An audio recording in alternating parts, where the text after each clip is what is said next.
Salut à tous et bienvenue dans le live 17 sur notre chaîne Twitch War Thunder FR. C'est Pierre qui vous parle. Je suis très heureux de vous retrouver après ce week-end peu glorieux pour le Thunder, il faut le dire, qui en deux matchs a pris un moins 85. Pour C'est pas info, mal, c'est pas dégueu, c'est c'est pas mal, c'est correct. c'est correct. Avec la plus grosse défaite de l'histoire de la franchise hier contre Portland. Je suis comme d'habitude en ligne avec Constant que vous attendez impatiemment pour ses vannes et pour tailler sur Robbie. Comment ça va, Constant?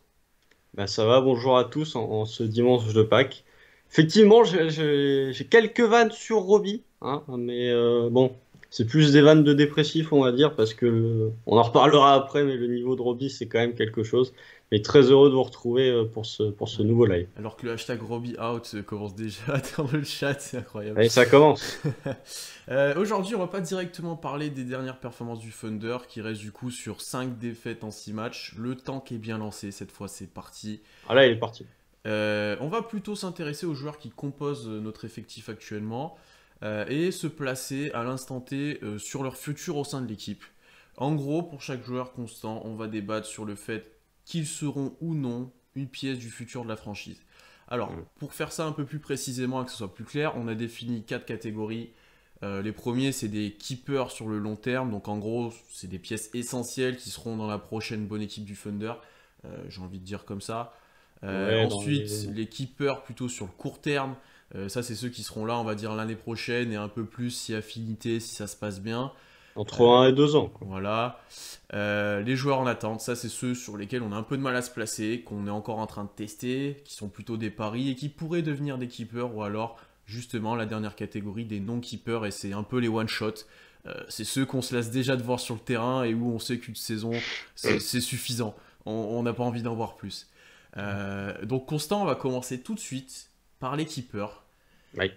Je sais pas combien t'en as. Moi j'en ai 5. J'en ai 5 qui sur le Moi, long j'en ai terme. 4. Ok, je pense lequel on aura de différent, mais ça va être intéressant. Moi, j'ai au-dessus de tout le monde vraiment dans une catégorie à part. Shai Gilgeous-Alexander et Lugensdort. Est-ce que toi aussi, ou est-ce que t'as tout regroupé ensemble? Ah non, non, moi j'ai l'audio là qui bougera pas chez Dort. Là pour le coup, c'est les deux intouchables, tu vois, c'est même encore plus haut que les keepers long terme. Pour moi, pour l'instant, ça reste des intouchables. C'est des joueurs qui bougeront pas et que la franchise n'aura pas envie de bouger parce qu'ils ont déjà prouvé déjà sur le terrain qu'ils avaient un niveau tout à fait correct et en plus ils possèdent encore un certain potentiel qui donne envie de construire sur eux pour le long terme. Et chez Dort, dans des registres différents, ce sont des joueurs qui sont très utiles en NBA en 2021 et que tu n'as pas envie de voir bouger et que tu n'as pas envie de changer de place dans ton projet, surtout à l'heure actuelle, voire même dans les années futures. Donc ouais, effectivement, les deux pour moi sont vraiment un cran, voire deux, trois crans au-dessus de tout le reste. Shai, on en parle souvent. Niveau All-Star cette année, prolongation au max qui arrive sûrement. Ouais. Pas grand-chose à dire, là il est blessé, pas sûr qu'on le revoie sur la fin de saison. Mais on a que des certitudes sur lui. Lou Dort l'a blessé aussi, commotion cérébrale. J'espère lui qu'il reviendra rapidement parce que c'était intéressant pour son développement de le voir un petit peu comme go-to guy d'une équipe en difficulté où il avait cette nécessité de créer, de scorer contre Toronto par exemple. J'avais trouvé ça plutôt intéressant pour lui. Mm, mm, mm. Donc à voir quand il revient. Donc on va pas passer énormément de temps sur eux parce qu'il n'y a pas trop de débat et je pense que dans le chat tout le monde sera d'accord. C'est nos deux pièces Ouais. essentielles tout de suite. C'est les deux joueurs peut-être les plus valuables. Est-ce que peut-être juste, on en a déjà parlé un petit peu pour Lou Dort, est-ce que tu conçois dans les futures années peut-être qu'ils seront tradés, surtout pour Dort j'imagine en fait. Alors pour Shea, non, je le conçois pas le fait qu'il soit tradé puisque c'est déjà une superstar en fait. Donc c'est lui ta pièce maîtresse de ta reconstruction. Donc tu vas pas le trader, tu vas plutôt au contraire reconstruire autour de lui. Dort, la question se pose, mais j'ai l'impression qu'elle se pose de moins en moins parce qu'il est tellement valuable en fait dans la NBA de 2021, comme Hmm. je l'ai dit tout à l'heure. Il est capable de défendre, il est capable de rentrer ses tirs. D'ailleurs, petit conseil, je vais peut-être vous repartager ça à la fin du live. Je vous conseille un excellent trade qui a été réalisé sur Twitter par un compte US fan du Thunder sur l'évolution du tir de Lugensdort depuis son année rookie jusqu'à aujourd'hui, où vous voyez que il a vraiment progressé, ça devient vraiment un shooter de par sa mécanique, ça devient vraiment un shooter très intéressant et qui sera capable d'être régulier sur les saisons à venir. Donc voilà, il sera peut-être all defensive à la fin de l'année. Donc À moins vraiment d'un trade pour récupérer une énorme superstar, un Hmm. petit peu comme avaient fait les Clippers au moment du trade de PG, où ils savaient déjà que Shea allait être une pièce excellente dans les années à venir, mais le trade était tellement gros qu'ils ont été obligés de le lâcher. Hormis ce cas de figure, je vois pas de situation où tu as envie de bouger Lugensdort et où il pourrait potentiellement bouger. Même à la draft, ça devient de moins en moins probable, hein. Honnêtement, Ouais, ouais, ouais. il a une valeur telle maintenant que ça devient compliqué. Je suis plutôt d'accord avec toi du coup que ça sera que dans un énorme trade si ça se fait. Peut-être autre question qu'on nous demande dans le chat, combien il va être payé peut-être à l'été 2022. Alors ça va dépendre de sa progression et notamment au tir. Il sera un peu plus payé que maintenant, ça c'est sûr et certain. Et Je sais pas à qui on pourrait le comparer en fait. Je sais c'est pas. 2023, Dort, non? Oui, je Il y a calcule. 3 ans de contrat là Ouais, encore. ouais. Donc c'est fin 2023. Il y Ouais, a le temps je te de. lisais la question, mais ouais, ça doit être 2023. Je pense qu'il y aura quand même pas mal d'argent sur la table, je pense, pour Dortin. C'est trop tôt pour juger. Mais C'est dans 2 ans, c'est dans plus de 2 ans. Donc, après, s'il continue comme ça, si ça devient un 3&D, je pense qu'il prendra le salaire d'un 3&D. Après, il faut voir comment va évoluer le salary cap ici dans 2 ans. T'as plein de trucs. À l'heure actuelle, je pense que si Dort était free agent là cet été, avec ce qu'il a montré, ouais, tu vas chercher un contrat aux alentours des 14-15 millions, je pense. ouais, je suis d'accord, hein. Je suis Et d'accord. s'il montre qu'il est capable de scorer un peu plus, tu lui fais un contrat à la Jrue Holiday. C'est-à-dire, tu arrives à 25-26, quoi. Hmm. Dans la fourchette haute, ça serait ça. Après, on peut peut-être se stabiliser autour d'un 20 millions, peut-être, ou quelque chose comme ça. Peut-être pas Mais 20, parce que les 3&D prennent toujours un peu moins, mais tu peux tabler ouais, sur un 17-18, tu vois. ouais, mais si tu dis un plafond à la Holiday, tu vois, si tu te Bah, situes s'il sur est un capable de entre-deux, plus se sur un scorer, tu vois. entre-deux, si t'es sur un entre-deux, parce qu'Holiday est quand même un gros attaquant. Ouais, bah, Je me voilà. dis, ouais, ouais, ouais. Ouais, je suis plutôt d'accord avec toi là-dessus, je suis plutôt d'accord. Du coup, on va enchaîner avec nos autres keepers. Moi, j'en ai trois. Hein. J'ai Théo Moi, j'en ai deux. Malédon. J'ai Théo Malédon, que je pense que tu as. Oui, J'ai Alexei Pokusevski, que je pense que tu as. oui. Et j'ai Darius Baisley, pour l'instant, que tu n'as pas. Non, que je n'ai pas. Alors, on va commencer par Baisley parce que c'est le plus intéressant. Pourquoi je l'ai mis moi encore? Alors déjà, il faut savoir que j'ai fait des niveaux dans ma catégorie. Il y a Dort et Shea tout en haut. Il y a juste en dessous Baisley, bah non du coup.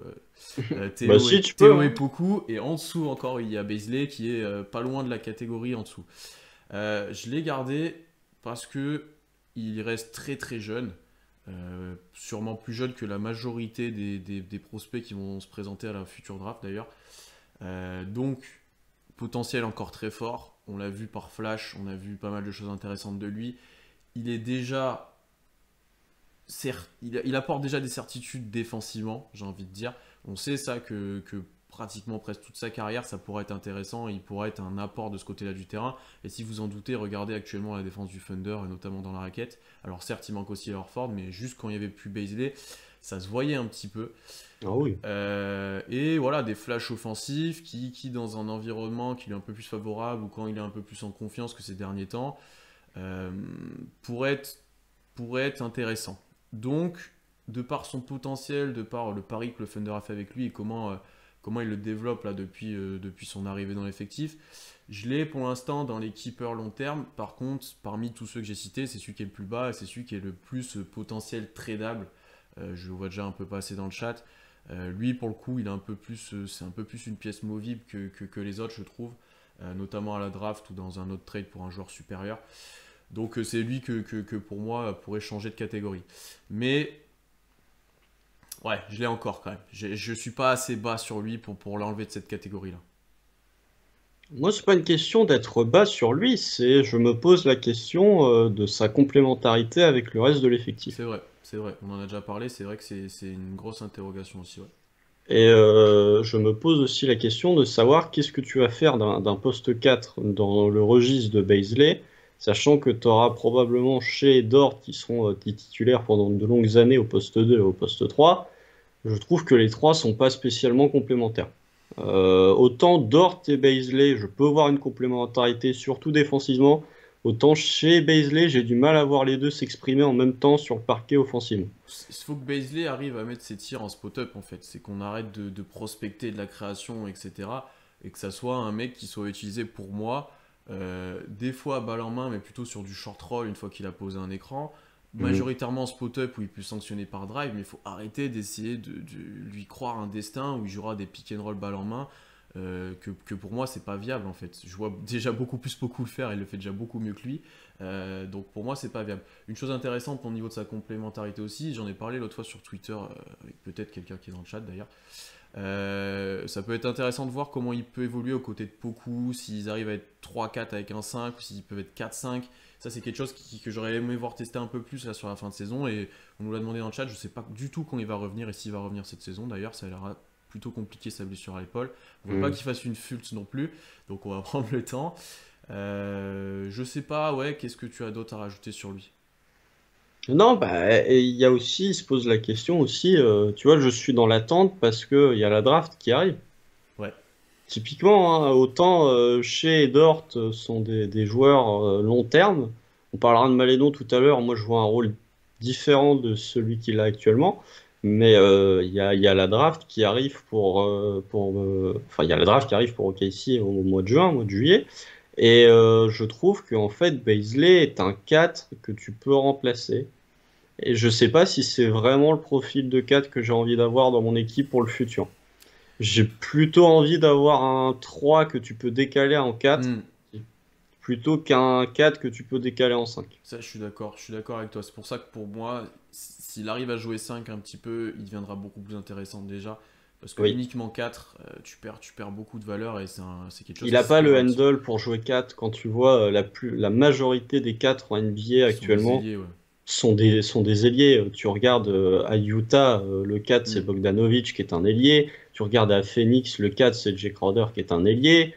Tu regardes à peu près partout. Ou alors, Les par exemple, Lakers, j'en parle même par pas. rapport à Portland qui fait jouer Covington en 4 c'est un ailier de base qui est un free and D Il a pur. commencé comme un 3, Ouais, Covington. et Baisley a pas sa capacité défensive pour l'instant et pas son tir non plus. Donc peut-être dans le futur, hein, il y a le temps encore une fois, mais Ouais, mais on en avait déjà parlé l'année dernière. Moi, j'aimerais bien le voir évoluer en 5. hmm, Quand tu vois l'impact qu'il a au rebond, quand ouais. tu vois le progrès défensif qu'il a fait cette saison, je pense qu'il serait capable de jouer 5. Mais après, ça, c'est encore une question de le tester. Il Oui, manque peut-être un petit peu de viande pour jouer 5 et pour défendre sur des Joel Embiid, par exemple, sur des gros 5. Mais pour moi, si Bazley doit s'inscrire dans le long terme de l'effectif, il a plus sa place pour moi au poste 5 qu'au poste 4. je suis d'accord. Alors on nous dit, les gars, regardez Dort comment il a évolué son handle, pourquoi Baisley pourrait pas aussi évoluer et avoir un bon handle? Alors c'est pas du tout le même cas parce que Dort, à la À jouer fac, meneur à il la jouait fac. meneur et c'était un guard qui avait tout le temps la balle en main. Donc en fait, Oui. c'est que nous, il était bridé toute sa première saison de jouer balle en main. Il joue avec les Euh, 3 meneurs. donc c'est pour ça qu'il avait pas la balle en main, mais je pense qu'il avait déjà le potentiel. Il a un cross que Baisley n'a pas. Alors Baisley est à l'aise balle en main, notamment sur les contre-attaques et sur les phases de transition, mais c'est sur jeu placé que c'est un peu plus compliqué. Alors il peut s'adapter et quand il aura pris peut-être un petit peu physiquement, ça va l'aider aussi. Mais du coup, c'est quand même deux profils assez différents. Oui, oui, et puis alors, les gens peut-être vont nous citer dans le chat un exemple d'un 3 qui est devenu 4 pour ensuite jouer toutes les positions et qui a développé son handle, c'est Giannis. Tu vois, puisqu'on parlait de Dort, on dit que les situations sont pas comparables avec Dort. Tu Hmm. prends Giannis au moment de sa draft, il a pas une once de handle. Quand tu vois ce qui est devenu Giannis actuellement, je parle même pas de son niveau défensif, etc. Je parle juste de son handle. Tu vois qu'il a quand même vachement progressé. Donc tu pourrais te demander pourquoi pas Bazley s'inscrire dans la même ligne. Après, c'est rare de voir des joueurs progresser autant sur leur handle, tu vois. Ouais. On nous dit pas Baisley, il mal. n'a pas non plus des bases qui sont extrêmement solides et qui pourraient nous amener à faire croire qu'il pourrait encore progresser. On nous dit pas mal dans le chat que Baisley est trop petit, qui fait qu'il a annoncé qu'à 2 m 3, etc. Je pense déjà qu'il est plus grand. Ça me paraît vraiment peu 2 m 3 pour lui. Ou alors c'est le fait qu'il soit très long qui donne cette impression-là. Par contre, en envergure, il est assez longiligne, etc. Donc ça, c'est... L'envergure est presque aussi importante que la taille pure, hein, honnêtement. Et PJ Tucker a joué 5 pendant des années, Oui. hein. Tu Il vois, fait un 4 ans. j'ai essayé de comparer par exemple à un Dario Saric qui joue 5 backup à Phoenix. Je sais pas combien il fait Saric de tête, mais Oh, il est plus grand, à mon il est avis. un petit peu plus grand, mais je pense pas qu'il y ait une énorme différence. Ou alors on joue à Baisley Il vraiment fait grand. 2,08 Darius Il Saric est chez annoncé à Baisley, 8. il fait 2,03. Faudrait les voir. Il aurait fallu qu'ils jouent l'un contre l'autre pour voir un petit peu pour comparer parce que j'ai du mal avec certaines tailles. Par exemple là, ça veut dire que Baisley est plus petit que Josh Hall. Tu vois? Après, les tailles en NBA, je sais pas. Ça veut dire que Baisley fait la même taille que LeBron? Ouais. LeBron. C'est compliqué. Alors, oui, peut-être qu'il est trop petit du coup, voilà, mais sur le Non, profil alors, potentiel, ouais. pour moi, la taille, c'est pas ce qu'il y a de plus important. Si t'as l'envergure et que t'as le physique, Ouais. tu peux compenser. Tu peux compenser, on va dire. Et pour le coup, là, pour l'instant, le physique, il a encore du taf à faire dessus. Mais on l'avait déjà testé un tout petit peu en 5, donc. En Et playoff. après, je vois aussi jeu au poste trop moyen, mais de toute façon, personne au KC joue au poste en tant Alors, qu'intérieur. fort un Alors, tout Ford petit un tout peu. petit peu, mais voilà, donc ça, pour le coup, il y en a de moins en moins et c'est moins grave. La plupart des prospects qui se présentent à la draft, d'ailleurs, les postes 5 potentiels sont des rim runners. Il y en a très peu qui jouent au poste, en fait, ou qui joueront au poste dans le futur. Donc, Oh ouais, mais si en fait, pour moi, l'utilisation que je vois de Baisley, c'est si tu l'utilises comme un 5 extérieur, entre hmm, guillemets. Tu vois, moi, je lui donne pas de masse de balles en main, je l'utilise surtout comme un shooter en spot-up, ouais. capable de défendre, capable de prendre du rebond offensif, capable de prendre du rebond défensif, Ouais. mais je l'utilise pas comme il a été utilisé cette année sur certaines séquences où c'était lui l'instigateur principal en attaque. Après, Je vois pas. si un Poku se développe physiquement avec la taille qu'il a et tout, ça compenserait aussi le manque de taille d'un Beasley s'ils jouent ensemble, tu vois. Donc Tu ça fais une peut. raquette beaucoup Baisley, mais beaucoup, s'il se développe, même s'il prend du poids, il va jamais prendre du poids, il viendra jamais tanker Non, comme, il sera pas tanké, c'est comme sûr. voilà. C'est sûr. On va enchaîner d'ailleurs sur Poku, qu'on a tous les deux, et ça me fait très plaisir que tu l'aies en keeper long terme, parce que, en vrai, honnêtement, depuis son retour de J-League, on n'en a pas énormément parlé, mais c'est un nouveau joueur. C'est un nouveau joueur parce qu'il est à l'aise sur le terrain, parce que le jeu s'est ralenti, il est beaucoup plus dans une zone de confort et ça se voit. Ça se voit. Alors, en termes d'adresse, il y a encore des vagues, j'ai envie de dire. C'est régulier. Ouais, mais dans comment il joue, c'est-à-dire qu'il arrive à aller à peu près où il veut sur le terrain, notamment sur les drives pour provoquer des fautes ou pour aller chercher des passes décisives. Il est un peu plus en rythme sur son tir quand même, j'ai l'impression qu'avant. Il subit moins les contacts. Enfin, c'est beaucoup plus positif, on le sent moins perdu et moins susceptible de faire énormément d'erreurs d'affilée. Et ça, de ce qu'on entendait, là, il y a une grosse progression et c'est déjà très encourageant ce qu'on voit en année 1, parce qu'on était les premiers à dire on va attendre on va attendre un petit peu avant de le juger. Là, lui, il profite vraiment de son rôle qui lui est trop grand, on va dire pour l'instant, mais il en profite en tout cas. Et d'ailleurs, on dit, Joe Daniels qui nous dit, il prend pas mal de mi-distance, et ça, c'est intéressant. Ça te plaît, je pense d'ailleurs. Ah bah moi, je suis très content. Mais alors, je vais t'expliquer pourquoi je l'ai en long terme. Ouais, Bah parce que il se développera que sur le long terme. c'est pas faux, je peux pas te Donc, l'enlever voilà, pour ça. ça sert à rien de le balancer maintenant, puisque s'il explose, ce sera dans 2 3 ans. Donc Ouais. effectivement, faut le garder. Non, non, non. Je vois les progrès, effectivement. Je peux pas les nier de beaucoup. Alors, ça reste encore assez irrégulier au shoot, notamment sur sa sélection de tir, qui est quand même, elle aussi, irrégulière. T'as des shoots qui prend à 9 mètres en première intention, tu te poses des questions. Mais oui, il y a du progrès. Bah déjà, il a un peu plus de lancer, ce qui montre qu'il est un peu plus agressif vers le cercle. Même de drive, Là, hein. Juste de drive, il en est plus. c'était mon point. Hmm. Tu le vois contre Phoenix, si je dis pas de bêtises, où il drive, il part derrière la ligne à 3 points pour aller driver et finir en évitant le contact. Ça, pour le coup, c'est intéressant aussi. C'est ce que BG, c'est difficilement faire d'ailleurs. Non, les points sont intéressants. Il y a un petit peu de création. Il y a moins de pertes de balles. Il limite ses pertes de balles. Bon, c'est pas le cas cette nuit, mais il limite ses pertes de balles. Sinon, je trouve, ce qui était vraiment son point faible en début de saison, parce qu'il avait plus de pertes de balles que d'assists. Non, non, des progrès satisfaisants pour beaucoup. Une saison rookie que j'ai envie de dire plus. Je l'attendais pas à ce niveau-là pour Mhm. sa fin de saison rookie. Tu vois, je pensais que ça Mhm. allait mettre un peu plus de temps. Donc oui, satisfaisant et je pense que tu peux effectivement le garder dans un projet long terme parce que bah, déjà il va se développer d'année en année et puis aussi parce que un joueur comme ça effectivement peut vite se trouver un joueur très utile en NBA aussi. Complètement. Tu vois, tu peux le foutre sur un peu. S'il continue, s'il réussit à prendre de la masse sans perdre pour autant sa vitesse, tu vois, tu peux le faire jouer quasiment 3. Bon, c'est ce qu'il fait des fois parfois là. Bon, là, après, on a des Non, mais line-up un peu. s'il prend du poids, je veux dire. Oui, oui, on a des line-up un peu obscurs, mais il peut potentiellement jouer 3 4 5 on va dire, dans le futur. Peut-être pas 5 parce que Ouais. là, pour le coup, il va vraiment manquer de poids, mais 3-4. Tu l'as un petit peu dit dans sa création, c'est le point le plus impressionnant pour moi. Et quand j'avais fait son scouting pré-draft, c'est le truc qui ressortait le plus, c'est que c'est peut-être le passeur le plus, à son poste le plus intéressant et de très loin. Et même par rapport à des guards, je pense qu'il fait des passes que des guards ne peuvent pas se permettre de faire. Il fait des passes que certains ne verront pas d'ailleurs de son poste.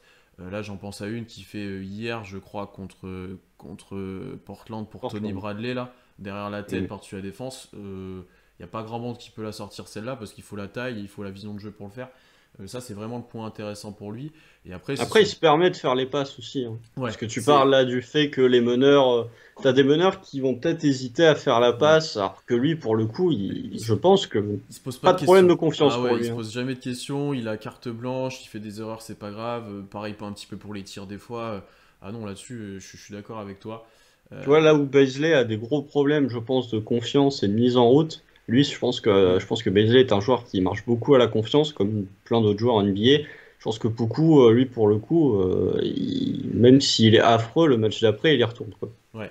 On nous dit d'ailleurs, on nous cite d'autres passes, parce que oui, hier, effectivement, il y en a eu plusieurs très intéressantes, parce qu'il évolue de plus en plus balle en main, comme il n'y a pas trop de guard Il n'y a personne. dominant, ouais, donc forcément, on le voit beaucoup la balle en main. Il y en a d'autres qu'on voit balle en main, qu'on aimerait moins voir, revenir dessus après, mais pour le Mm. coup, beaucoup, on aime bien. Beaucoup, on aime bien. Pour enchaîner, on va parler de Théo, du coup, on l'a tous les deux aussi sur le long terme. Bon, lui aussi, il profite en vrai de nombreuses absences. On l'a vu un peu plus balle en main là sur les derniers matchs, avec plus ou moins de succès, puisqu'il y a eu son record en carrière et juste après un très mauvais match hier. Bon, dans les deux 1 étaient, sur 12. les deux étaient en vrai, c'était des purges les deux. Il y avait peu d'écart, ça l'a aidé aussi à battre son record en carrière. Mais il y a du mieux. Moi, ce que j'aime bien, c'est qu'il joue de plus en plus de pick and roll et c'est ça qui a été souligné notamment dans son match contre Phoenix, c'est que la gestion du pick and roll, la gestion du défenseur. Qui revient du grand, etc. Là, on l'a un peu plus vu à l'œuvre, on savait qu'il pouvait faire ça et on lui permettait pas de le faire au KC sur le début de saison. Et donc là, on le voit. Donc ça, c'est intéressant. Il va de plus en plus sur la ligne, ça aussi, c'est intéressant. Son tir est Mm. toujours là. Ouais, pas grand chose à dire Son tir est que. en progression, hein. Ouais, son tir est. Depuis le retour du break, Hmm. là, je sais pas à combien il est, mais il doit bien être à Su- 38. su- Bon, alors après, il a vendangé cette nuit, mais Surtout sur les pull-ups. Ouais, après, en oui, termes oui, de oui. statistiques, ça doit peut-être pas trop se voir parce qu'il y a des nuits, il passe pas mal à côté. Mais ouais, globalement, c'est en progression. Je vais te laisser enchaîner, toi, du coup, sur comment tu le vois sur le futur, parce que ça, c'est un point que tu avais déjà un petit peu souligné là dans ce live.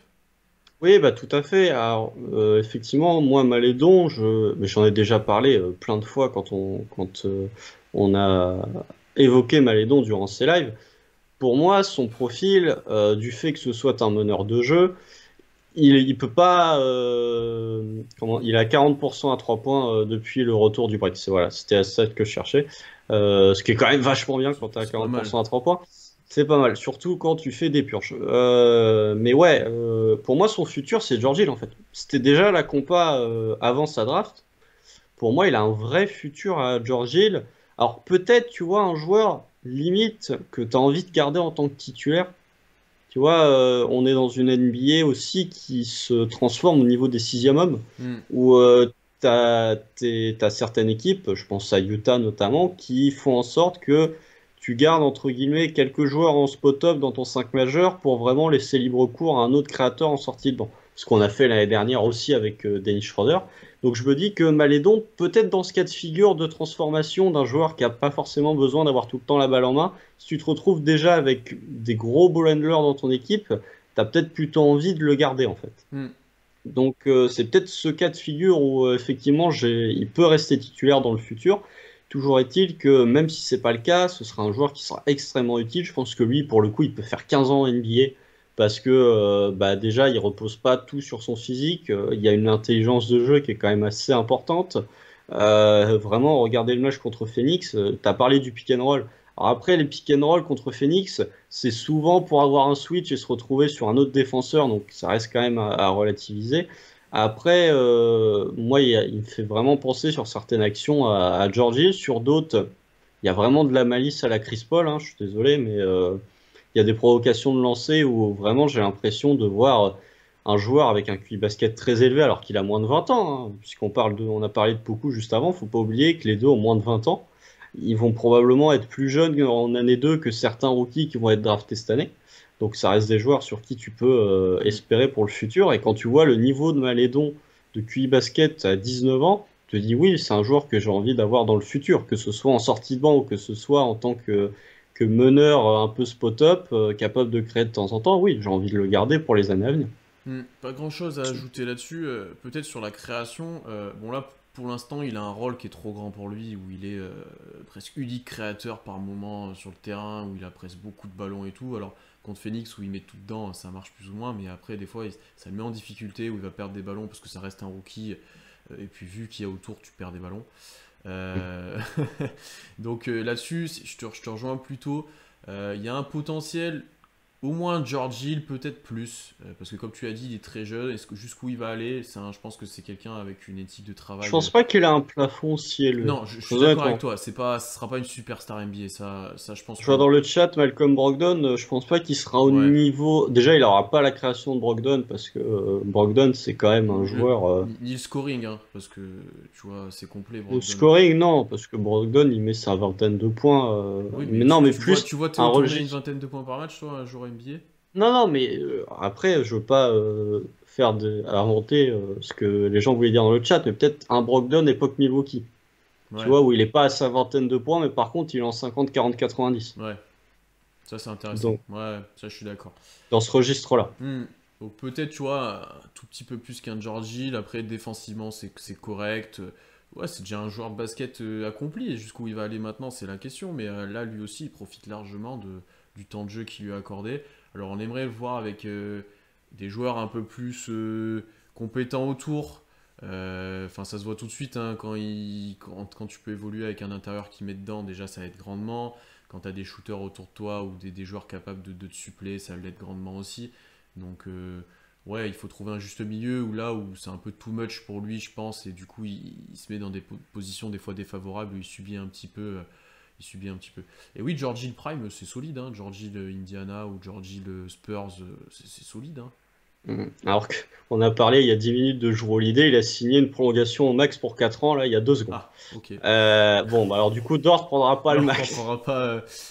Prendra pas.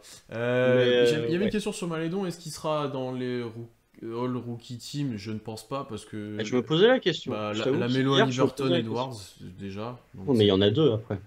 oui, dans la deuxième, par Parce contre, je suis d'accord avec toi qu'il y est, je pense.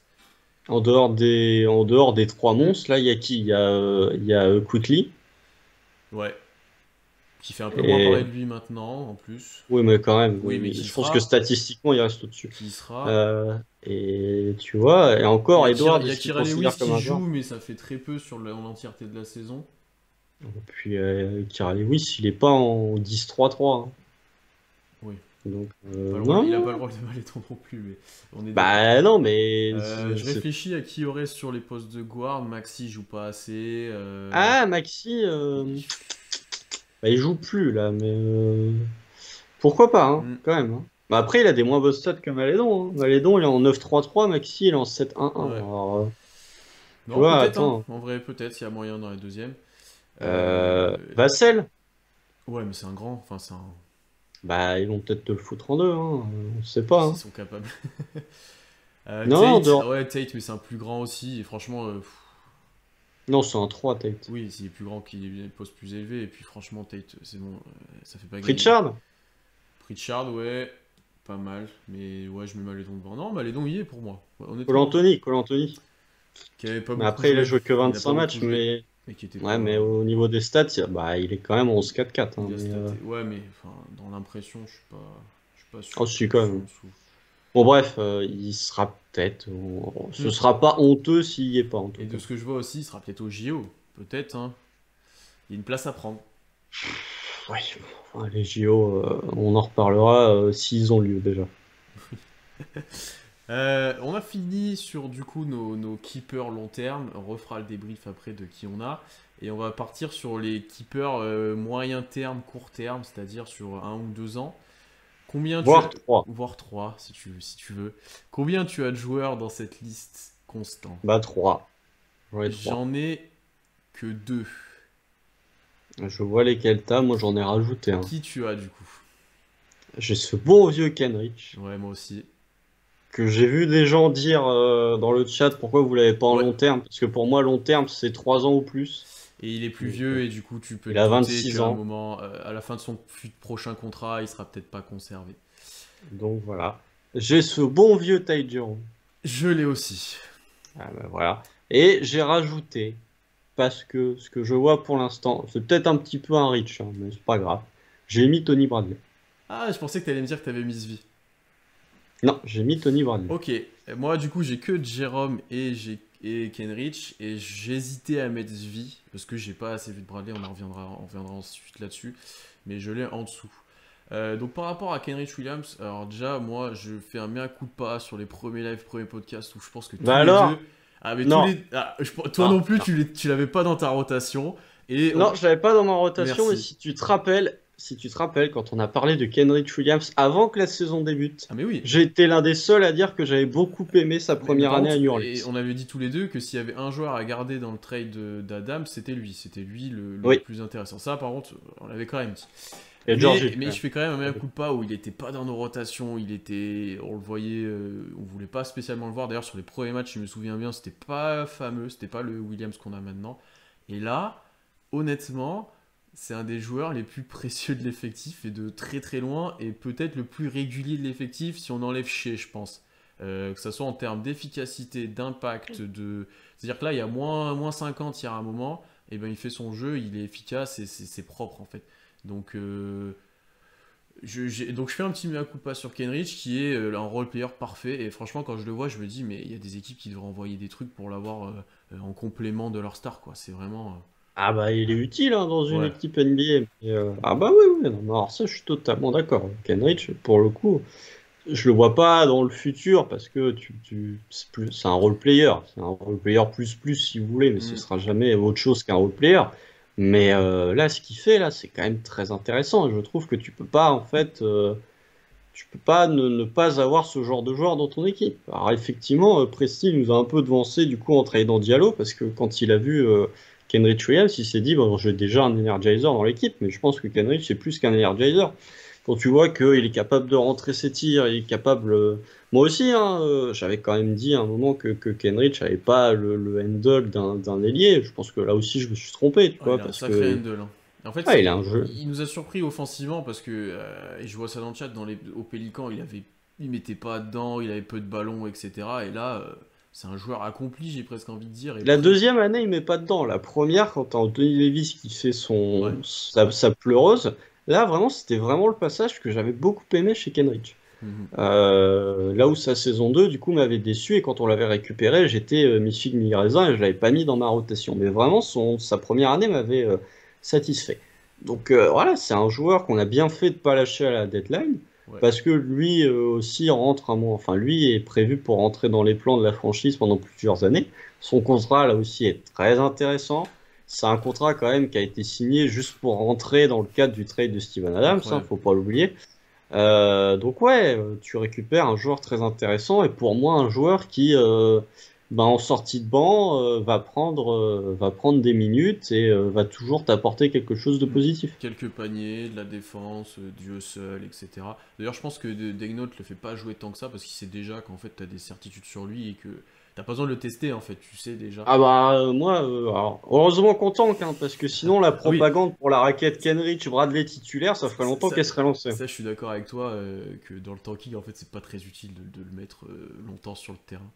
C'est Euh, même contre-productif, j'ai ouais, envie de te dire. ouais. Donc, non, pas Là où il y grand... en a deux, c'est vachement productif. oui, pas grand chose à dire sur lui parce que c'est pas le plafond le plus élevé. C'était plus intéressant de débattre sur Ty Jerome. Et je vois que dans le chat, on n'est pas totalement d'accord avec nous sur le fait que ce soit un gars qu'on peut garder. Déjà, lui, sa quatrième année de son contrat rookie a été levée, enfin l'option a été levée par OKC, il sera là l'année prochaine. En tout cas, il a Mm. son contrat et garanti l'année prochaine. On verra Elle a ensuite. encore 3 ans, hein. De quoi? Et la dernière année de son contrat est pas levée, mais sur son contrat Oui, rookie, théoriquement, il est que dans oui, sa deuxième oui, année. oui. Donc, mais ils ont déjà pris la 3. Enfin, je sais plus s'ils ont levé, mais il y avait eu. Ça doit être Oh, on la... a dû prendre la Oui, troisième, on a on dû a prendre peut-être la pas pris la troisième. quatrième. Voilà, c'est ça. Donc il sera là l'année prochaine, lui. Il Je... sera là, théoriquement. Et oui, voilà, s'il n'est pas tradé, etc. Moi, pourquoi je le mets? Parce que c'est un profil déjà que j'aime bien et qui est intéressant et que je pense que Daynault apprécie bien. C'est-à-dire un peu de création, une bonne vision de jeu intelligent, de l'intensité malgré des capacités physiques qui sont pas les plus élevées en NBA, ça c'est certain, mais voilà. Mm. Et pour le coup, par contre, qu'est-ce qu'il tire? Oh là là! C'est. Ouah. Franchement, depuis qu'il est Et qu'est-ce revenu. qu'il a à droit? Oui, Il est c'est à ça en droit, fait. hein. Mais non, mais c'est Pas ça. déconner. Qu'est-ce qu'il est à droit et qu'est-ce que. Et il tire, mais le bonhomme est à droit. Il est Il super. est à il- 42% à 3 points sur 16 matchs. Il en prend 5 par match. Il fait que ça. Il a un range qui est impressionnant, c'est-à-dire qu'il prend de loin, il prend des pull-ups, il fait. Et rien qu'en fait, sur cet aspect-là, il peut jouer off-ball en fait à côté des ball handlers qu'on cite beaucoup, là, Shea, etc. Ou potentiellement Cade. Enfin voilà, je vois ça dans le chat. Euh, Ah, ça y est. oui, non, forcément, parce qu'on nous a dit en fait que son futur dépendait de qui on draftait. Je suis pas si sûr que ça parce que c'est un joueur de complément en fait qui peut jouer à côté d'un autre guard ou même si Cade, tu peux jouer avec deux guards à côté de Cade, ça me choquerait pas, surtout si c'est Shea et un autre. Donc moi, pour moi, tu peux espérer des choses avec lui parce que quand tu shootes comme ça, en fait, tu auras une place dans un effectif NBA en fait. Ouais, je suis d'accord.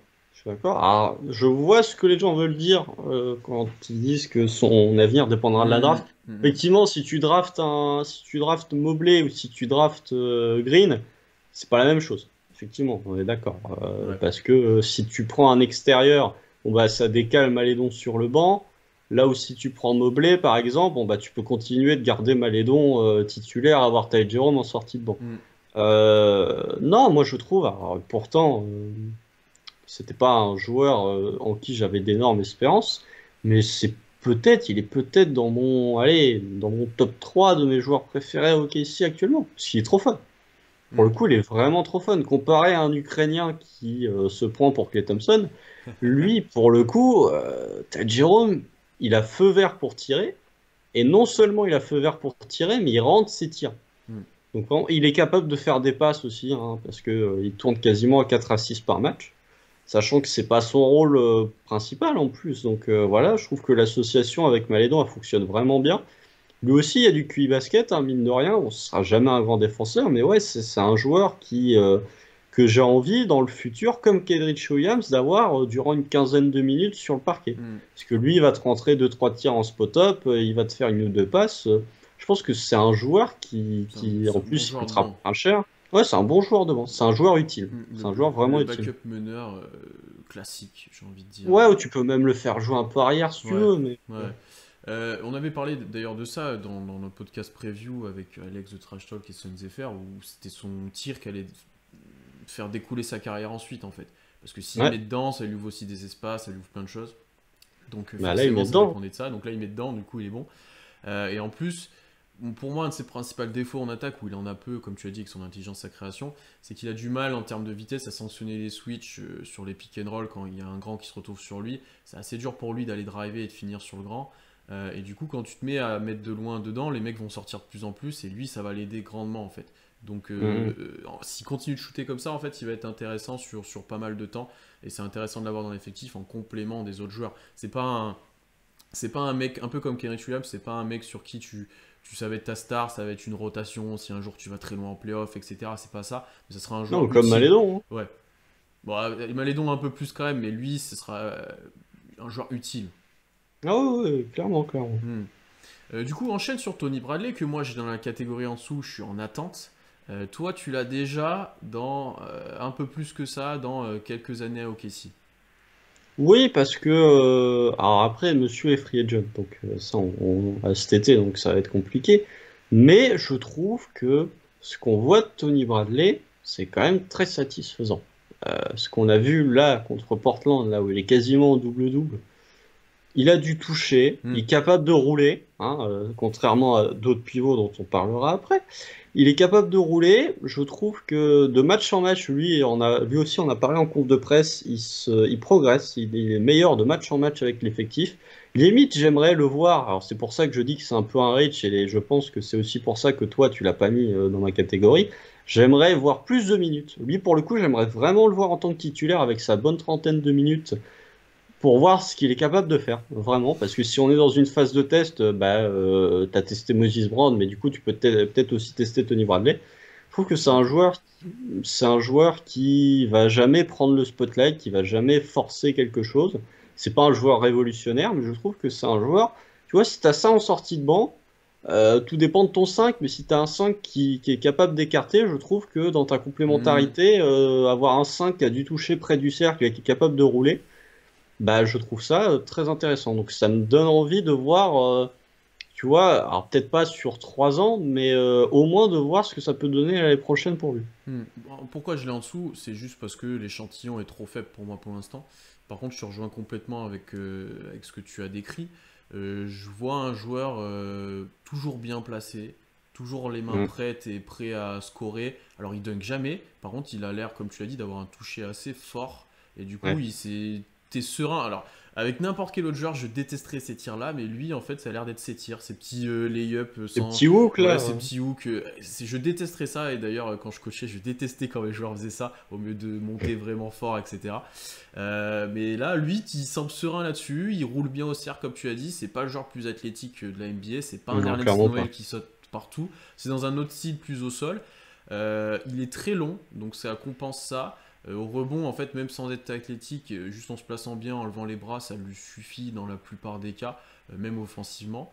Et pour le coup, comparé à Brown, dont on va reparler assez rapidement, il est un peu plus dense physiquement, un peu plus au sol. Tu vois, il se fera un peu moins poussé, un peu moins Mm. poussé. Tu vois, par exemple, hier contre Cantor, ben, je préfère le voir lui défendre au poste contre Cantor que Brown qui va se faire enfoncer jusqu'au au socle du panier. Ouais. Euh, voilà, comme tu l'as dit, et c'est comme on le décrivait, comme tout le monde nous l'avait un petit peu décrit, un potentiel backup pivot qui paye pas de mine, mais qui fait son taf en fait correctement, qui a pas un plafond exceptionnel, mais qui est là en fait. C'est un joueur de basket en fait, comparé à d'autres dont on Ouais, a c'est cité, ça, c'est hein. un joueur de basket. Bon, il y a eu ces 2-3 points, je crois, contre. Oh, oui, alors là, Alors par ceux-là, contre, là, enfin, tu vois qu'en fait, il a pas envie de les prendre, qu'il a un petit tir et qu'il s'est dit, bah, je suis ouvert, il y a rien d'autre à faire. Bon, bah, ok, je tire. ah, mais il le fait 2 fois Ouais, là. Ah, il m'a saoulé. J'a- j'a- Mais J'attends de voir un peu ses lancers francs. Il a un vrai tir d'intérieur au lancer franc. Tu mm. sais, un peu très haut, voilà, pas un tir de shooter. Mais ça a l'air de rentrer plus ou moins dedans. Enfin, c'est correct, on va dire. Ça Euh, va, s'il reste à ce qu'il a actuellement, c'est-à-dire 65-70%, ouais. je prends, hein, c'est toujours plus que Russell Westbrook. Ça, c'était gratuit, mais ça paye pas de mine.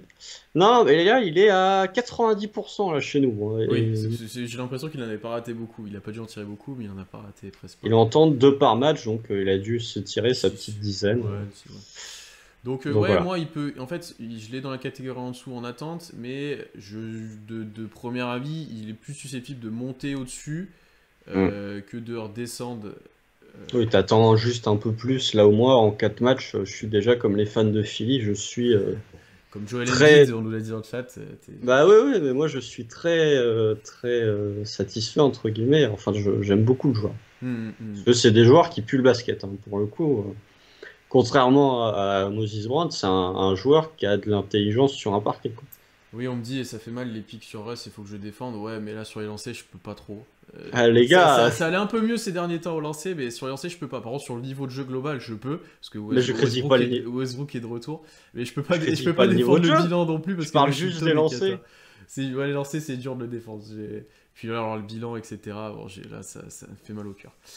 On va enchaîner avec du coup notre catégorie en attente. Donc moi j'ai Tony Bradley, donc qu'on vient un petit peu d'analyser. Et j'ai deux autres joueurs. Et toi, Ah, combien tu en as? ben moi j'avais Baisley, du coup, je l'avais mis en attente Ah, tu parce l'avais que carrément en attente, tu l'avais même ben, pas. par rapport à la draft.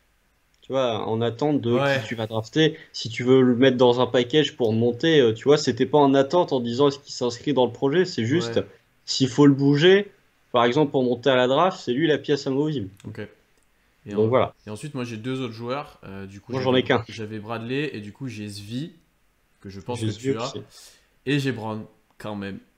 Bah moi je l'ai pas en attente. Alors, pourquoi j'ai Brand? Parce qu'on va commencer par ce qui fâche. Vas-y, vas-y. Bon, déjà, en vrai, avant qu'il signe son contrat, il faut être honnête que ses performances étaient un peu plus encourageantes que ce que c'est maintenant ou que le volet qu'il faisait au début de saison. Hum. D'ailleurs, j'avais mentionné que j'avais peut-être écrit un article sur lui. S'il continue de jouer comme il fait maintenant, je l'écrirai pas. Je vous avoue que j'ai pas envie. C'est toi qui as lancé l'idée Ouais, du mais là, choix, en plus. enfin, si ça continue comme ça, je le ferai pas. J'ai pas envie. J'ai vraiment pas envie. Tu peux Euh, en faire un en disant pourquoi il est nul, hein, mais ce serait pas très productif. Pourquoi je l'ai en attente? Parce que ça reste un pari. Jusqu'où il peut aller, je sais pas. Est-ce que ça sera un troisième pivot dans une rotation? Est-ce que ça sera une attraction, une mascotte au bord du terrain? Est-ce que ça sera un backup pivot qui aura un impact? J'ai du mal à voir. J'opterais plutôt pour un troisième pivot de rotation qui rentre s'il y a vraiment besoin ou une mascotte. Mais bon, il y a des matchs, il y a le match en 20-20, il y a des choses quand même. Il y avait quelques progrès, des fois défensivement, des meilleurs passages, on va dire, parce que progrès c'est dur. Euh, Des offensivement, améliorations. offensivement, c'est très limité comparé à ce qu'on a dit de Bradley, c'est dunk ou rien, entre guillemets. Très peu de basket. Après, lui, en une intersaison, s'il le tape vraiment avec lui, jusqu'où il peut aller? C'est ma question parce qu'il a des cadeaux de la nature, sa taille et son envergure qui sont quand même assez incroyables. Et pourquoi je l'ai en attente du coup? Parce que voilà, il y a quand même encore un peu d'espoir, on va pas éteindre tout, voilà, bon, il y en a très peu.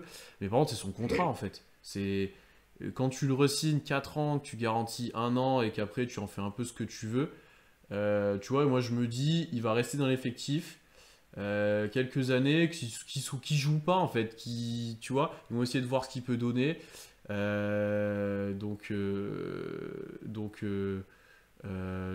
C'est pour ça que je l'ai, c'est pour ça que j'ai dans l'effectif. Et Thomas, ce tweet que tu cites, c'est pas nous. C'est l'autre compte, l'autre compte FR, l'un des autres comptes. On n'a jamais cité ça. Donc je sais pas, toi, Bron, Euh, tu l'as à la fin. Tu l'as dans le. On veut plus le voir, toi.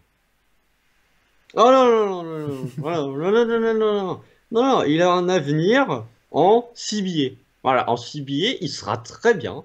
Il va jouer. CBA, c'est la Chine, hein, pour ceux qui savent pas. Il sera très grand. Il pourra faire des cartons en attaque. Ah bah ça. Par contre, il n'a rien à foutre en NBA. Je suis désolé, il a rien à foutre en NBA. Il a pas de main. Déjà, il a pas de main. C'est terrible, hein. Il y a plein de pivots qui n'ont pas de main, mais lui, c'est même pas qu'il a pas de main, t'as l'impression qu'il a des moufles avec d'autres moufles par-dessus, tellement il est pas capable d'attraper le ballon. Ensuite, vous voyez, même Mitchell Robinson a plus de main. C'est pour vous dire à quel point il a vraiment pas de main. Ensuite, il n'est pas capable de rouler. Vous voyez Tony Bradley et vous regardez Moses Brown rouler, vous avez l'impression de passer d'une Formule 1 à un karting. Même pas d'un karting, vous avez l'impression de passer d'une Formule 1 à une espèce de caisse à savon. Ensuite, en défense, le mec se fait enfoncer et pas Ah capable de ça, se par contre, placer ça c'est correctement. catastrophique. Ça c'est. Son placement est dégueulasse. Il n'est pas capable, il se fait poster. Alors, moins ces derniers temps, mais il y avait des matchs où il se faisait poster une fois par match, parce qu'il n'était pas capable de se placer correctement. Il prend des rebonds, mais alors ces rebonds aussi, il faut les parler, c'est jamais des rebonds au-dessus de 3 joueurs, c'est juste tout le monde fout le camp et du coup lui récupère le rebond. Les seules fois où il est en bataille avec le rebond, c'est avec d'autres coéquipiers parce qu'il peut améliorer Ah, sa ligne de stats comme ça. les offensifs, t'es dur. Parce que les offensifs, il va les Il y en chercher a des un, fois. il y a un gros match offensif contre Milwaukee, le reste c'est pas non Non, plus il la en prend folie. 6 ou 7 offensifs contre Toronto, je crois. C'est possible. Non, offensif, t'es dur parce C'est que c'est un des contre seuls Milwaukee trucs. où il en prend 7, hein. Ouais, mais il y a un autre match où lui et Roby d'ailleurs en prennent beaucoup. T'es un peu dur sur le rebond offensif parce que là, pour le coup, c'est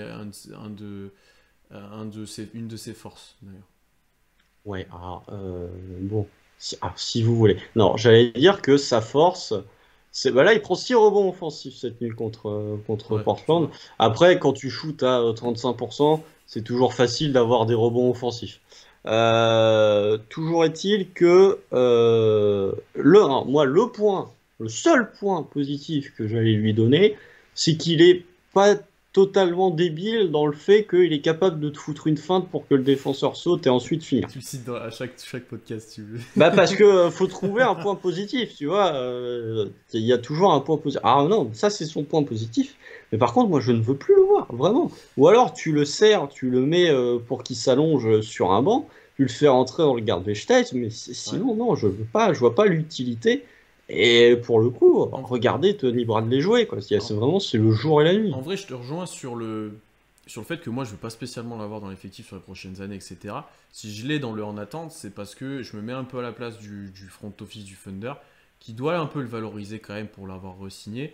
T'as un contrat de ce type-là qui te coûte rien et tout, ça peut quand même ça peut être ton 14e ou 15e joueur de la rotation qui joue presque jamais.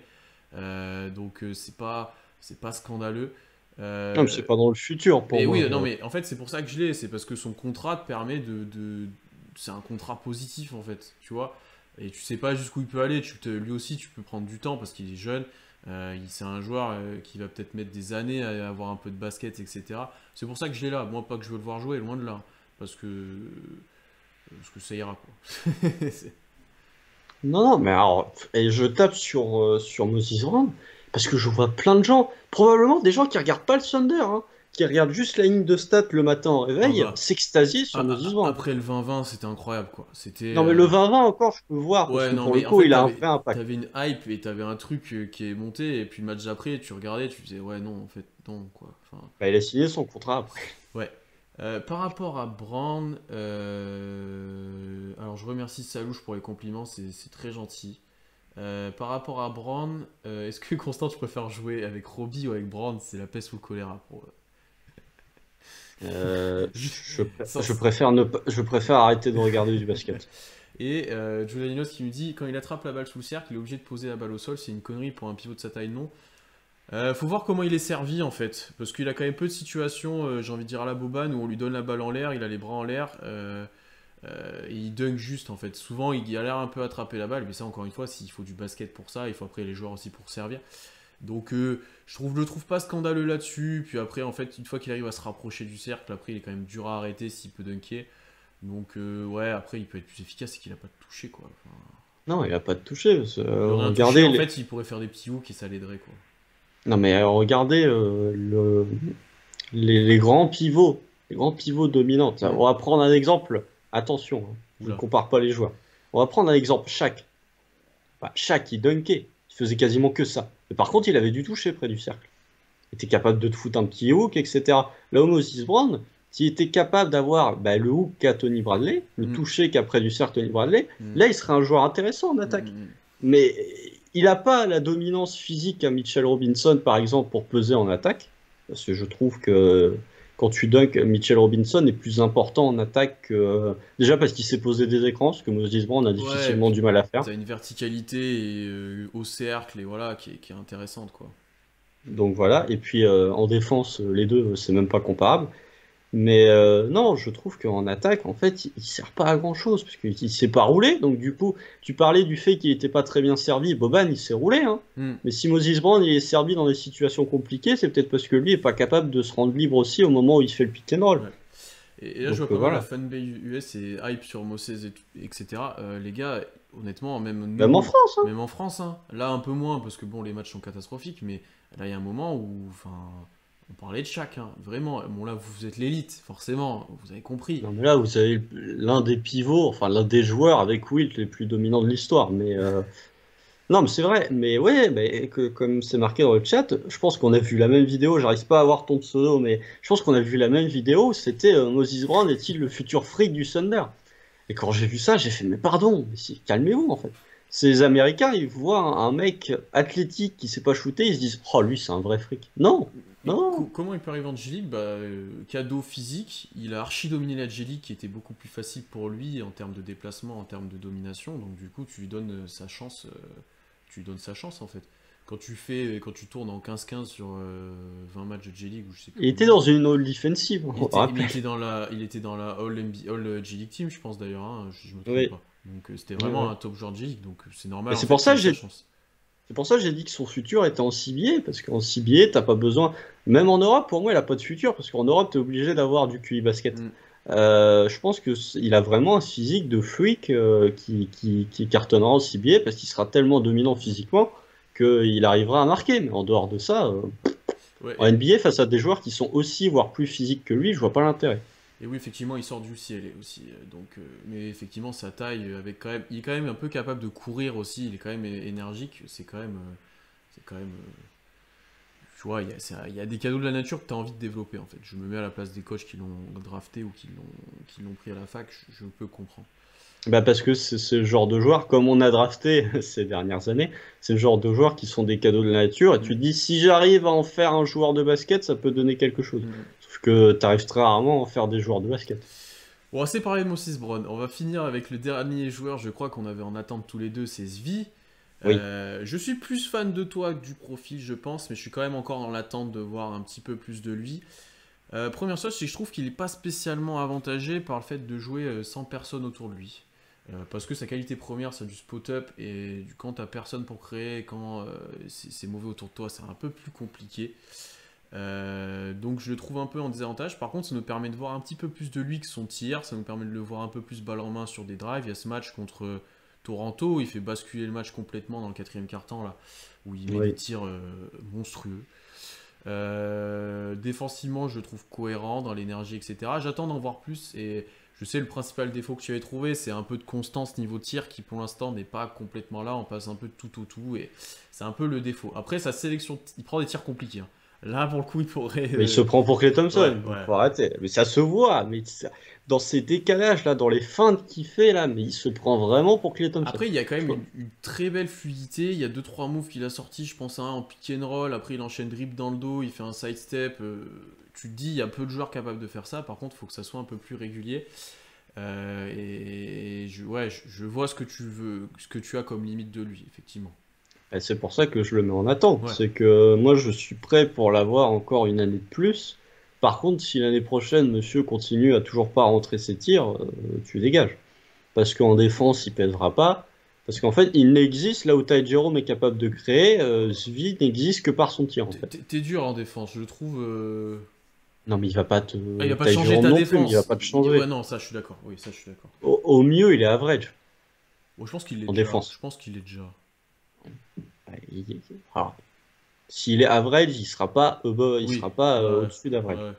Ouais. Donc non, moi j'attends. Alors après, j'ai pas d'avis en fait sur Zvi. Je déteste pas le joueur, je suis pas fan non plus. J'attends, bah, je suis en attente parce que il y a des soirs où il va me faire plaisir, mais il va me saouler en même temps parce il va rentrer ses tirs, mais il va nous faire gagner le match contre Toronto. Et il y a des matchs où je vais être content parce qu'il met pas un tir et du coup on perd, mais où il va me saouler parce qu'il les Mm, rentre pas. Donc mm, mm. je suis prêt, moi, à avoir encore une année supplémentaire de vie. Par contre, si même la fin de saison, là aussi, on va voir, je vais le surveiller. Par contre, si ça continue d'être aussi régulier, parce que tu as 33% à 3 points, tu as 33% à 3 points. Quand on a parlé de Poku aussi, ça s'applique à lui. Tu as le 33% du j'en mets 1 sur 3 tous les soirs, et tu as le 33% du un soir je suis à 4 sur 6 et le lendemain je suis à 0 sur Ouais, 4. je suis d'accord. Mm. Donc voilà, j'attends de voir dans les matchs et les semaines à venir ce qu'il va donner pour avoir un avis un peu plus définitif sur lui. Effectivement, je te rejoins là-dessus. Et je vois dans le chat, ce qui est plus positif par contre, au-delà de son tir, c'est qu'on a vu plus de choses de lui qu'on pouvait peut-être espérer. Notamment ses qualités athlétiques, là, 2-3 dunks, etc. Je me souviens que tu avais dit, si on a tradé Amidou Diallo pour un joueur qui dunk autant et qui tire pas, ça sert à Ouais, rien. bah non, mais C'était alors, un peu ça. Amidou Diallo a des meilleurs pourcentages à 3 points que Svi, hein. Vous en faites ce que vous voulez. Mais c'est ce qu'on disait en off juste avant, il prend des 3 points à Détroit, il les rentre en plus. Donc ça me. Voilà. Constant le vit mal. Moi, je le vis très très bien, Je le mais vis pas Constant le vit mal. mal, je le vis pas mal. Je vois juste Diallo qui fait des 19-10-3 à Oui, Détroit. et puis il prend 50 pions le lendemain, c'est pas très grave. Oui, enfin, nous aussi Oui, on en non, prend c'est pas faux, 50 c'est millions, pas hein, donc, spécialement faux. Non, voilà pour Svi. Et du coup, après, dans la dernière catégorie des one-shot, des joueurs qu'on ne veut plus vraiment sur la saison prochaine. Donc, du coup, toi, tu as Bron, que je n'ai pas, dont on a parlé. J'ai Josh Hall. J'ai Justin Jackson. À contre-cœur, je l'avoue, on en reparlera. Et j'ai Isaiah Roby. Est-ce que tu as quelque chose de différent ou est-ce que tu as la même chose? Non, j'aurais peut-être pu mettre Joshua en attente. Parce que il y a des moments où il est Ouais, intéressant, il y a des moments où tu vois que c'est un joueur non drafté, mais il y a des moments où il est capable. Il est il a un capable. bon drive. Il a des vraies qualités sur le drive pour aller provoquer des fautes, pour finir, etc. Par contre, il y a à côté de ça que c'est compliqué, quoi. Il y a le tir, tu sens qu'il est peut-être pas là. Euh, j'ai- Ouais, bon. Justin Jackson, moi, franchement, là je me suis mis, là où pour les autres, je suis plus placé dans une position personnelle. Là où dans le cas de Justin Jackson, j'étais plus dans une optique de raisonnement management, parce que sinon, je pense que moi, j'aimerais bien le voir un peu plus. Ouais, mais en Euh, vrai, c'est qu'il est un peu plus vieux, du coup, il rentre pas dans les plans et c'est pour ça qu'il joue Oui, mais pas. c'est pour ça. Mais alors que honnêtement, Jackson, c'est un scoreur micron, comme aime bien dire Alan. C'est un joueur que tu mets sur Ouais. le terrain qui va t'apporter du scoring presque automatiquement. Bon, pas hier parce qu'il a rien mis dedans. Mais sur les autres matchs, en gros, à chaque fois qu'il rentrait, il mettait dedans. Bon, c'est unidimensionnel, hein. Il prend la balle, il joue, il tire de loin. Mais c'est presque automatique qu'il est capable de t'apporter en termes de scoring. Et ça, je lui vois un avenir à NBA juste grâce à ça, en fait. C'est pas un grand avenir, hein, mais il aura un contrat, je pense, ailleurs, ou un petit contrat, pour avoir un petit peu ce rôle-là, quoi. Mais il rentre pas dans les plans sur le long terme. Mais effectivement, pour moi, c'est pas le joueur le plus négatif de l'effectif, loin de là, hein. Bah non, on en parle juste après du joueur le plus négatif de l'équipe. Oui, et là tout le monde est un peu d'accord. Donc je pense que pour Hall et Jackson, en fait même Jackson par le management est considéré comme un one shot, je pense, fin de Donc je suis en contrat. fin de contrat aussi. Ouais, donc Oui. on le verra pas. Et voilà, c'est Roby qui pose un peu plus de problèmes. On va se l'avouer. Parce que le chef, alors j'en Ah, parlais je en me off, redresse. j'en parlais en off, je vais te laisser commencer. Et après je nuancerai un peu le débat sur lui, parce que au début de saison c'était une petite surprise en sortie de banc, il pouvait être intéressant, etc. Il avait de l'énergie, etc. Et voilà. Alors là, en tant que titulaire, en 4 avec un rôle. Alors là, je parlais de rôle trop grand pour certains joueurs. Lui, c'est même pas ça. C'est que ouais, c'est pas possible. Ça devient compliqué là. Il donne du grain à moudre, j'ai envie de dire. Et je pense que là, c'est la séquence que vous attendez tous. C'est Constant qui va parler d'Isaiah Roby. Non, mais j'ai déjà bien chargé la mule sur Moses Brown. Non, mais alors Isaiah Roby, si on était dans la flamme, je pense qu'il serait éliminé le premier soir. En fait, vraiment, c'est le joueur qui ne sert à rien, hormis au fait de te faire perdre des matchs. Alors, en début de saison, hein, on va rendre à César ce qui Ouais. appartient à Roby. En début de saison, il y a même des gens qui ont fait des articles sur Isaiah Roby Oui. en disant qu'il était bon. C'est pas Constant Euh, moi, mais on en a fait un sur le site d'ailleurs qui était intéressant de Sanson. Parce que Roby était plutôt bon en fait et qu'il allait Ah passer. non, mais je critique pas l'article, hein, Ouais. attention, un gros travail de Sanson. Je dis juste que en début de saison, il y avait des moments où Monsieur faisait des 20-10 et où Et, posait des posters sur Nicolas et Vucevic. casser les chevilles de Nicolas Vucevic. Oui, voilà. Alors, le problème, c'est que on est en avril et que depuis le moment où Monsieur a fait l'article, je pense qu'il n'a pas fait un bon match positif. Je sais même pas par où commencer en fait. Je pense que j'ai commencé par sa défense. Très honnêtement, hein. Très honnêtement, et je dis même pas ça pour exagérer, je le pense vraiment. Je pense que c'est un des 10 pires défenseurs NBA de toute la ligue. Actuellement, il est capable de défendre ni le pick and roll, ni de s'écarter, ni près du cercle. Il fait rien, rien. Et je pense très sincèrement qu'il est dans le top 15 ou dans le top 20 des pires joueurs NBA actuellement aussi. Parce que en attaque, oh là là, en attaque, c'est terrible. Il a pas de shoot. Déjà, il a pas de shoot. Ouais, Contrairement à Kenrich Williams qui a un shoot, lui, il a pas de shoot, il les tente même pas. Ses drives, c'est de la merde. C'est nul, mais c'est nul. Et alors, en plus, le pire, je pense que le pire chez Roby, c'est que le mec se croit fort. Le mec prend des initiatives en attaque, ce qui donne des pertes de balles qui sont dégueulasses. Monsieur a perdu 7 ballons cette nuit contre Portland. Je veux bien que tout le monde ait été mauvais, qu'on soit fait défoncer de quasiment 50 points, mais quand tu perds 7 ballons avec des pertes de balles qui sont catastrophiques. Je pense que vraiment, vous mettez Philippe Croison au basket, il perd moins de ballons qu'Isaiah Roby. non mais. Très sincèrement, vous faites un contrat entre Philippe Croison et Isaiah Roby en 11 gagnants, je pense qu'il y a match. Vraiment. Ouais. Donc voilà, je pense que c'est un joueur qui est vraiment, qui ne sert que pour le tank. Je pense que Mark Delnaud s'est rendu compte qu'il Ouais. vraiment il puait du cul. Donc D'ailleurs, du il coup, a il moins s'est dit, joué hier, je pense. Et ouais, ouais. vraiment, il s'est dit, je vais le foutre titulaire parce qu'au moins on est sûr de perdre des matchs. Mais vraiment, c'est un joueur que je ne veux plus voir sur un parquet. Il a pas de QI basket, il défend pas, il attaque n'importe comment. Vraiment, Roby, loin, loin, loin, loin, loin, loin. Tu partiras où tu veux, mais vraiment, t'as fait 3 bonnes semaines au début quand t'évoluais avec Shea. Bah en fait, quand t'avais un rôle qui était, en fait, personne défendait sur toi où Ouais. t'étais genre le moins bon défenseur adverse se mettait en défense sur toi. Par contre, à partir du moment où tu dois faire quelque chose, bah il sait plus le faire. N'hésitez pas à clipper cette séquence sur Twitch. Faites-vous plaisir dans le chat. C'est assez facile à faire. N'hésitez pas à le faire. Vos moments préférés, ça fait toujours plaisir si vous avez envie de vous défouler. Je vais essayer d'amener un peu de nuance et de développer un peu. Je pense une grosse chose qui pénalise Robbie, et tu l'as un petit peu dit à la fin, c'est qu'au début, il n'était pas connu. Il sortait du banc, il jouait avec des joueurs des fois un peu meilleurs, etc. Il avait un rôle qui lui correspondait plus. D'abord, d'Energizer sorti de banc parce qu'il se bat quand même, ça pour le coup, il se bat mal, mais il se bat.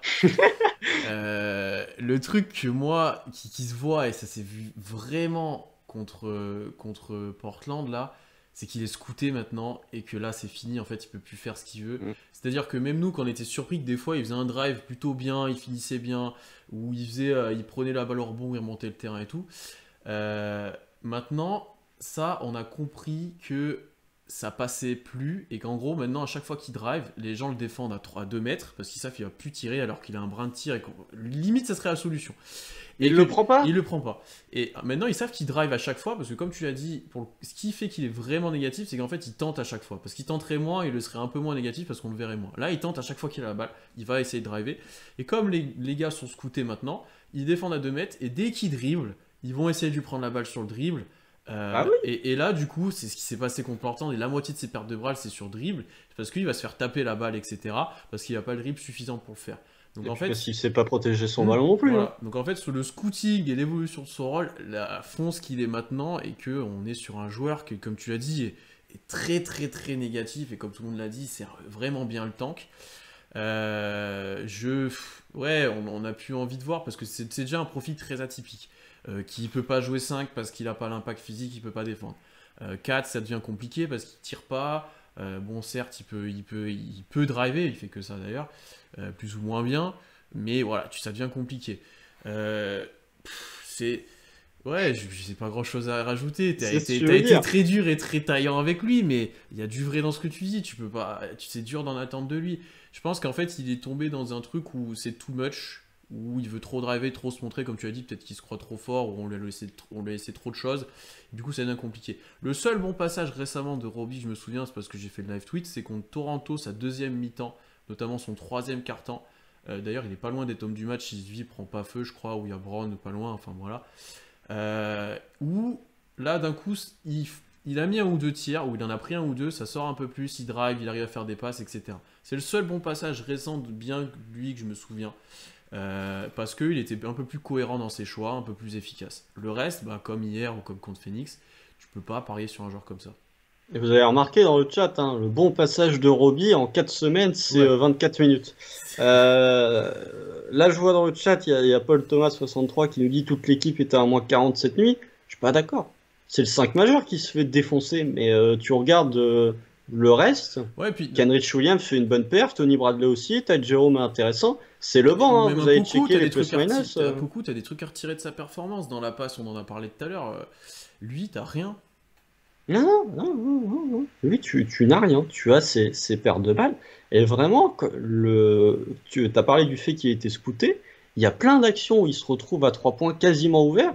Qu'est-ce qu'il fait? Il s'avance et il fonce vers le défenseur. Qu'est-ce que tu veux que je te dise, moi, à ce moment-là? Au moins, prends-le, le tir. Si t'es ouvert, prends-le, le tir. Parce que c'est encore pire d'être ouvert et de foncer pour aller driver vers le défenseur et de perdre la balle que d'envoyer une brique. C'est pas son pire aspect, en plus, le tir, je pense. Honnêtement. Je juge pas où c'est sa défense. Oui, c'est sa défense. Franchement, donc ça me choquerait moins qu'il prenne un ou deux tirs plus au mieux de perdre de balles. Ce serait mieux, honnêtement. Mais oui, au moins envoie une brique, parce que de toute façon, à partir du moment où tu vas driver, tu vas perdre le ballon, donc non. Donc voilà le passage Robbie. On a vu que tout le monde avait apprécié. N'hésitez pas dans le chat à nous dire vous un peu si vous étiez d'accord avec tous nos choix ou pas. J'ai vu que globalement ça s'y ressemblait. N'hésitez pas à donner vos classements, n'hésitez pas à poser quelques questions. On a un petit peu de temps, c'est pas qu'on est tranquille. Il faut qu'on passe ces 2 dernières défaites, il faut qu'on passe le cap, qu'on les oublie. Non, c'est bien, moi je suis content. Hein, là, les gens voulaient du tanking, là, on y est. Ah bah là, bon après, moins 48, ça pique un petit peu, on va pas se le cacher. C'est la pire défaite de l'histoire de la franchise. Voilà, ça pique un peu, mais après on pourrait être Golden State et perdre de 53 aussi, donc... Il n'y a pas que nous en plus hein, qui prenons des raclées ces derniers temps. Ouais. Orlando, on a pris une sacrée contre Utah. Au Détroit, la même nuit, on prend une autre contre New York. Tu vois, au moins, on a pris 50 points par une équipe qui est dans le top 5 de la conférence Ouest et pas par une équipe qui Ouais. n'arrive pas à nous battre nous Et, 2 jours et avant. puis une équipe typiquement Portland qui offensivement est surchargée et qui peut te défoncer s'ils sont dans un bon soir, quoi. Surtout, oui, et Portland, je crois qu'ils sont première équipe en offensive rating. Donc, Ouais. Ouais. Ouais. après, mettre que 85 points contre Portland ou C'est un 88, peu plus inquiétant. là par contre, effectivement, tu peux te poser des questions parce que tu mets que 85 points contre Enes Kanter, Carmelo Anthony. Bon, Ouais, après, Paul, on est d'accord, on préfère les défaites où on lâche dans le quatrième et où c'est un peu plus encourageant. Ça, on va pas ah oui, et oui, les nuits sont ça, un peu moins chiantes aussi quand c'est ça. ah oui, oui, non, ça je suis d'accord, mais je préfère voir une défaite de Ouais. 48 points que de voir une victoire de 3. Vous pensez vraiment qu'une équipe va trader pour Horford à l'intersaison?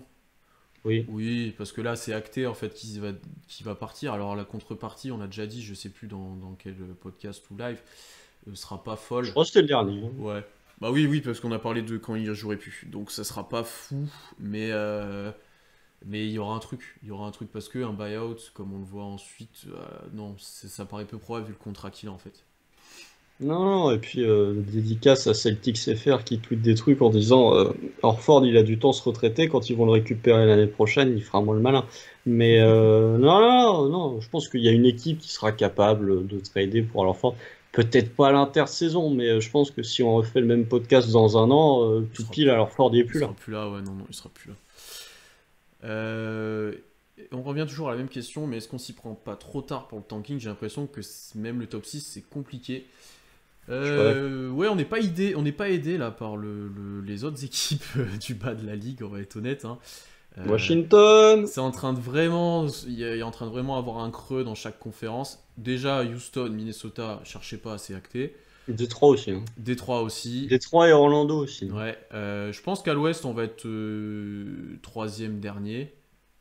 Ouais, pour Ça, ce c'est 13. acté.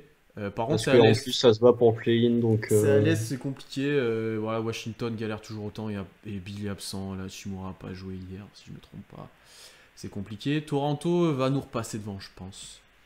je suis pas sûr. On aurait bien fait de perdre contre eux, ça nous aurait vraiment aidé, honnêtement. Ah oui, oui, ah bah là, ça c'est les matchs, pour parler Parce footballistiquement, c'est des victoires à 6 points. ouais. Donc là, ça aurait été une défaite à 6 Comment points. tu m'as Mais appelé ça un tank ball? Non, comment tu m'as appelé ça? attends, le tank ball, oui. Ouais. Et c'est pas moi qui l'ai inventé, hein. Oui, mais j'avais bien l'expression. Parce que les Raptors sont à 19-30 Hum, et nous sommes à 20-29. Il y a un match oui. d'écart. Ah, t'as oublié Chicago, du Et coup, Chicago vu que aussi, ouais. Chicago, ils font que perdre des matchs. Hmm. Depuis le trade de Vucevic, on est passé devant Chicago à cause de la win contre Toronto Ouais. aussi. Après, il y a le trio Wizards, Magic, Cavaliers. Le Magic, ça va être chaud. Non, non. Ça va être chaud qu'ils gagnent des matchs aussi. Et les deux autres, peut-être un peu plus, mais bon, c'est compliqué. Donc, ouais, top 6, ça va être limite, quoi. Bah, On a dit déjà Détroit, t'as Houston, le top 3. Le top Minnesota. 3, il est fait, c'est Minnesota, Houston, Détroit. Ça, c'est Ouais, le top 3. Tu peux rajouter le top 4 avec Orlando. ouais. Ensuite, tu peux espérer que Washington, merde, à un moment, ils font bien gagner des matchs. C'est pas D'accord. possible. Et jusqu'à quand il est l'immunité, Scott Brooks? C'est quoi? Mais non, mais après, Bradley Beal, je sais pas ce qu'il fait, il est blessé aussi, donc voilà. Mais non, tu peux penser raisonnablement que et Chicago et Orlando, non, et Chicago et Washington vont nous passer devant. Ça laisse Cleveland. Hmm. Cleveland, il y a Jarrett Allen qui doit revenir à un moment. Il y a Kevin Love qui s'est mis à rejouer aussi. Euh, Tu peux potentiellement être 6 ou 7 le soir de la loterie avant que les enveloppes froides aient décidé le sort. Mais ouais, tu peux potentiellement être 6 ou 7 et je trouve que, étant donné le fait qu'on a été compétitif pendant les 2 tiers de la saison, c'est pas mal cher payé. Après, là, je vois, il faut perdre contre Détroit absolument. Ouais, mais Détroit, ils sont même plus dans notre catégorie. On les reprendra pas, hein. Donc, faut perdre Non, pour mais que nous pour on éviter descende. d'avoir une win en plus. Ouais, ouais, faut perdre pour que nous on descende, mais on n'aidera pas Détroit. Une victoire, ça leur changera rien. Ça leur changera rien. Ah, tiens, je vois que ça essaie de dire ça. Il nous reste 23 matchs. Bilan sur la fin de saison, Constant. Sachant qu'on a Oh, des matchs assez faciles, hein. J'ai pas le calendrier sous les yeux, je Ouais, sais pas, là, avec plus ou moins de 10 victoires.